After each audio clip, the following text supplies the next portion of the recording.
Você já teve a sensação de que algo está quebrado? Um sentimento no fundo da alma de que o mundo em que vivemos não é como deveria ser? Buscamos sentido no caos. Buscamos esperança na dor. Fazemos teorias para tentar entender a nós mesmos. Mas, e se todas as narrativas contadas até hoje forem apenas ecos de uma única história original? A história que explica todas as outras. Toda história tem um começo, e esta começa antes do tempo, em um lugar onde tudo era perfeito, até que algo se quebrou. Uma escolha mudou o rumo das coisas, e desde então a humanidade vive em busca de sentido, de reconciliação, de esperança. Este vídeo conta uma história antiga, de luz e trevas, de queda e redenção, que atravessa séculos até culminar em um homem chamado Jesus. Não importa quem você é ou no que acredita, essa é uma história que fala sobre todos nós. Antes de compreendermos quem é Jesus e o significado de seu sacrifício, precisamos olhar para trás, para o começo de tudo. A história do Evangelho não começa em Belém, mas muito antes, nos céus, quando algo terrível aconteceu. Uma rebelião. Lúcifer era um dos mais belos e poderosos anjos criados por Deus, mas seu coração se encheu de orgulho. Ele desejou ser como o Altíssimo, ocupar o trono de Deus. Por causa disso, ele foi lançado fora do céu, levando consigo uma parte dos anjos. Assim nasceu Satanás, o adversário, o pai da mentira, que desde então busca corromper tudo o que Deus criou. O mundo era sem forma e vazio. Havia trevas sobre a face do abismo e o Espírito de Deus se movia sobre as águas. Até que Deus criou os céus e a terra e seus respectivos animais. Do pó da terra, criou o homem e soprou sobre suas narinas o fôlego de vida e o chamou de Adão. A partir de Adão, foi feita a mulher, chamada Eva. No jardim do Éden, Deus os criou em sua imagem e semelhança, para viverem em comunhão com Ele e governarem sobre tudo o que havia sido criado. Eles tinham tudo, exceto a permissão para comer do fruto de uma única árvore, a árvore do conhecimento do bem e do mal. Mas Satanás os enganou, e eles desobedeceram. O pecado entrou no mundo, e com ele a morte e a separação entre o homem e Deus. Mas naquele momento, Deus já prometeu redenção. Da descendência da mulher, viria alguém que esmagaria a cabeça da serpente. Com o passar das gerações, o pecado se multiplicou. A terra estava cheia de violência, mas havia um homem justo, Noé. Deus o instruiu a construir uma arca, e com ela salvou sua família e representantes de todas as criaturas. O dilúvio foi o juízo, mas a arca foi um símbolo de salvação. Mais uma vez, Deus preservou a esperança.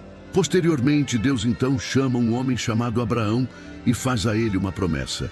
Em ti serão benditas todas as famílias da terra. Abraão creu, e Deus começou ali uma nova nação. A promessa passou a seu filho Isaque e depois a Jacó, que teve 12 filhos. Eles se tornaram os patriarcas das 12 tribos de Israel. Deus estava preparando um povo que traria ao mundo o Salvador. José, o filho amado de Jacó, foi vendido como escravo pelos próprios irmãos, mas mesmo no sofrimento, Deus estava com ele. No Egito, José se tornou governador e salvou sua família da fome. O mal que os irmãos intentaram, Deus transformou em bem. Israel, a família escolhida, se estabeleceu no Egito. Com o tempo, os israelitas se tornaram escravos no Egito. Deus ouviu o clamor do seu povo e levantou Moisés para levá-los ao cumprimento da promessa que fizera ao patriarca de Israel. Com sinais poderosos, como as pragas e a abertura do Mar Vermelho, Deus libertou o seu povo. No deserto, Deus deu a Moisés a lei, revelando sua santidade e mostrando ao povo como viver em aliança com ele. Após a morte de Moisés, Josué liderou o povo na conquista da terra prometida. Deus ordenou que fossem corajosos e obedientes. A travessia do Jordão, a queda das muralhas de Jericó, tudo mostrou que Deus lutava por eles. A promessa feita a Abraão começava a se cumprir. Mas depois da morte de Josué, o povo se afastou de Deus. Começou então o tempo dos juízes, líderes que Deus levantava em tempos de crise. Foram tempos de ciclos. O povo pecava, era oprimido, clamava. Deus levantava um juiz e os libertava. Gideão, um homem comum, venceu com apenas 300 soldados. Débora, uma profetisa e líder, guiou o povo à vitória. Jefté, rejeitado, foi escolhido por Deus. Sansão, com força sobrenatural, lutou contra os filisteus. Cada um, com suas falhas, mostrava que o verdadeiro libertador ainda estava por vir. Em um tempo onde a palavra se tornou escassa, Israel quis ser como as outras nações e pediu um rei. Samuel é levantado ainda novo como último juiz e primeiro grande profeta, para lembrá-los quem sempre foi o verdadeiro rei. Mas o Senhor novamente se compadece e unge Saul para o reinado. Entretanto, ele desobedeceu e foi retirado do trono. Mais tarde veio Davi, um homem segundo o coração de Deus, ungido pelo profeta Samuel. Davi uniu o reino e preparou o caminho para seu filho Salomão, que construiu o templo em Jerusalém. Mas após Salomão, o reino se dividiu em dois: Israel ao norte e Judá ao sul. Muitos reis se afastaram de Deus. Então Deus enviou profetas. Elias enfrentou os profetas de Baal e clamou por arrependimento. Eliseu continuou seu ministério com milagres e mensagens poderosas. Gerações foram marcadas com os profetas do Senhor no reino do norte e sul. Eles alertaram: se o povo não se arrependesse, viria o juízo. Isaías falou de um Messias que sofreria, que levaria sobre si as nossas dores. Jeremias, o profeta chorão, viu Jerusalém cair e o povo ser levado cativo para a Babilônia. O templo foi destruído, tudo parecia perdido, mas Deus ainda estava no controle. Mesmo no exílio, Deus continuava agindo. O profeta Daniel foi levado jovem para a Babilônia, mas manteve sua fé. Ele enfrentou leões, interpretou sonhos de reis e viu visões poderosas sobre o futuro. Ele anunciou que um reino eterno viria, um reino que jamais seria destruído. Após o retorno do cativeiro, vieram séculos de silêncio profético. O povo esperava, os profetas haviam falado, mas o Messias ainda não havia chegado. Foi um tempo de espera, mas também de preparação. Até que uma nova voz surgiu no deserto. João Batista, vestido com peles e comendo gafanhotos, anunciava: arrependam-se, preparem o caminho do Senhor. João Batista batizava em águas os que criam e se arrependiam e apontava para aquele que viria depois dele, dizendo: eis o Cordeiro de Deus que tira o pecado do mundo. Ele não era a luz, mas veio para dar testemunho dela, a verdadeira luz, que, vinda ao mundo, ilumina toda a humanidade, conforme diz o livro do Evangelho segundo João, no capítulo 1 e versículos 8 e 9. A promessa estava prestes a se cumprir. O Messias anunciado pelos profetas finalmente viria, e com ele a luz venceria as trevas. Tudo o que vimos até aqui, desde Lúcifer até João Batista, é o plano de fundo para o maior ato de amor da história. Para compreendermos a profundidade do Evangelho, precisamos reconhecer primeiro o tamanho do sacrifício de Deus. Ele, o Criador de todas as coisas, entregou o seu único Filho para morrer por pecadores. Não por justos, não por merecedores, mas por nós, que tantas vezes escolhemos o erro, que tantas vezes desprezamos a verdade, que tantas vezes preferimos o pecado. O discípulo João inicia seu livro sobre o Evangelho de Cristo, no capítulo 1, dos versos 1 ao 5, dizendo: no princípio era o Verbo, e o Verbo estava com Deus, e o Verbo era Deus. Ele estava no princípio com Deus. Todas as coisas foram feitas por ele, e sem ele, nada do que foi feito se fez. A vida estava nele, e a vida era a luz dos homens. A luz resplandece nas trevas, e as trevas não prevaleceram contra ela. Jesus, o Filho eterno, estava com Deus desde o princípio. Por meio dele tudo foi criado, e mesmo assim, ele se fez carne e habitou entre nós. Não veio com glória nem com aparência que chamasse atenção. Veio como servo. Nasceu numa manjedoura, cresceu numa cidade desprezada e viveu uma vida simples. Isaías havia profetizado: ele não tinha nenhuma beleza ou majestade que nos atraísse, nada em sua aparência que nos agradasse. Foi desprezado e rejeitado, homem de dores, que conhece o sofrimento mais profundo, conforme registrado no capítulo 53, versículos 2 e 3 de seu livro. Jesus andou entre nós curando os doentes, libertando os oprimidos, ensinando com autoridade.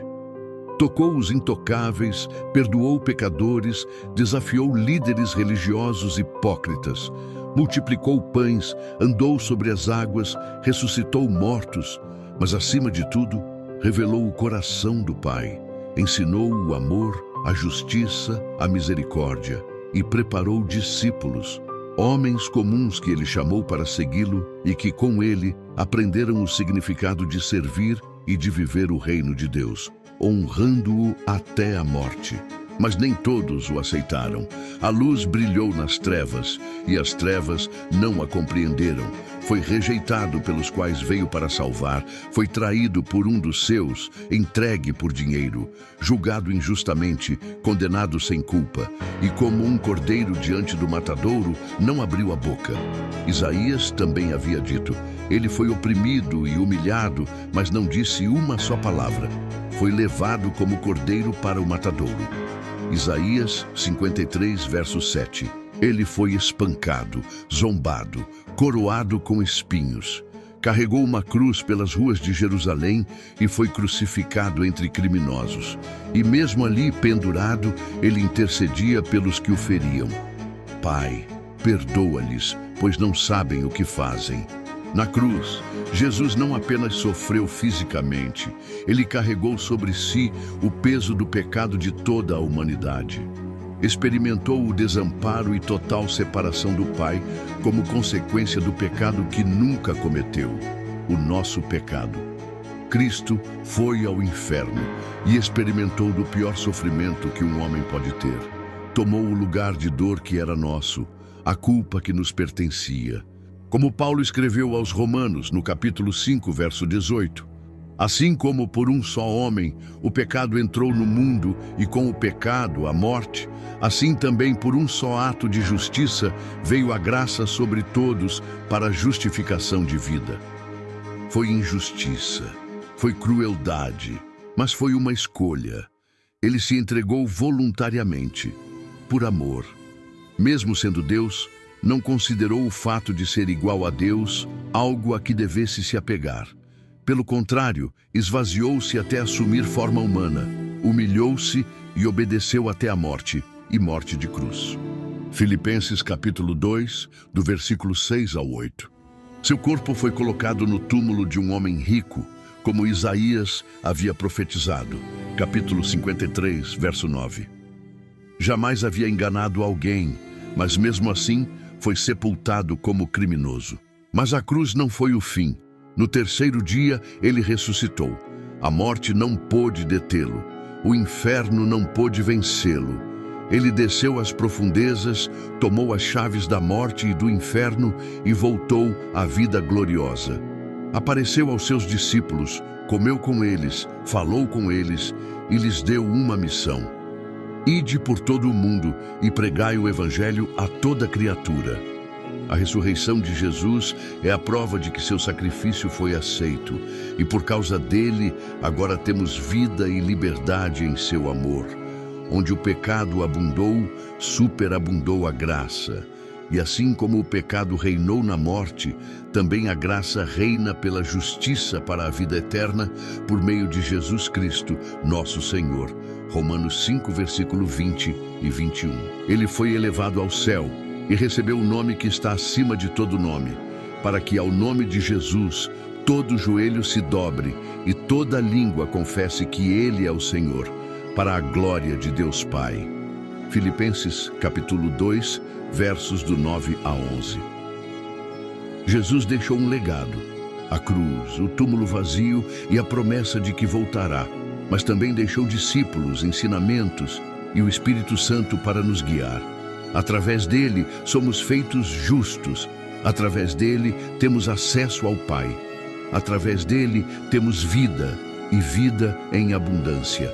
João capítulo 3, versículo 16 também afirma: porque Deus amou o mundo de tal maneira que deu o seu Filho unigênito, para que todo o que nele crê não pereça, mas tenha a vida eterna. Esta é a maior dádiva que o ser humano pode ter, o dom da salvação, o selo do Espírito de Deus que nos torna filhos dele. Jesus trouxe consigo a restauração e a libertação do pecado que nos escravizava. Graças ao seu amor, somos livres para adorá-lo e viver a plenitude da sua graça. Não há evangelho sem cruz, não há salvação sem sangue, não há perdão sem o sacrifício de Jesus. E tudo isso foi por amor, não porque merecíamos, mas porque Deus decidiu nos amar, mesmo assim, incondicionalmente. De Gênesis ao túmulo vazio, tudo aponta para ele. Jesus é o centro da história, a ponte entre Deus e a humanidade. Seu sacrifício não foi um acidente, mas o cumprimento de uma promessa antiga, feita por um Deus que ama de forma irrestrita e imensurável a cada um de nós, sem distinções. E hoje, essa mesma graça ainda está disponível. A cruz continua de pé, o convite continua aberto. Creia, arrependa-se e viva. Porque o Evangelho não é apenas uma história, é a verdade que transforma vidas.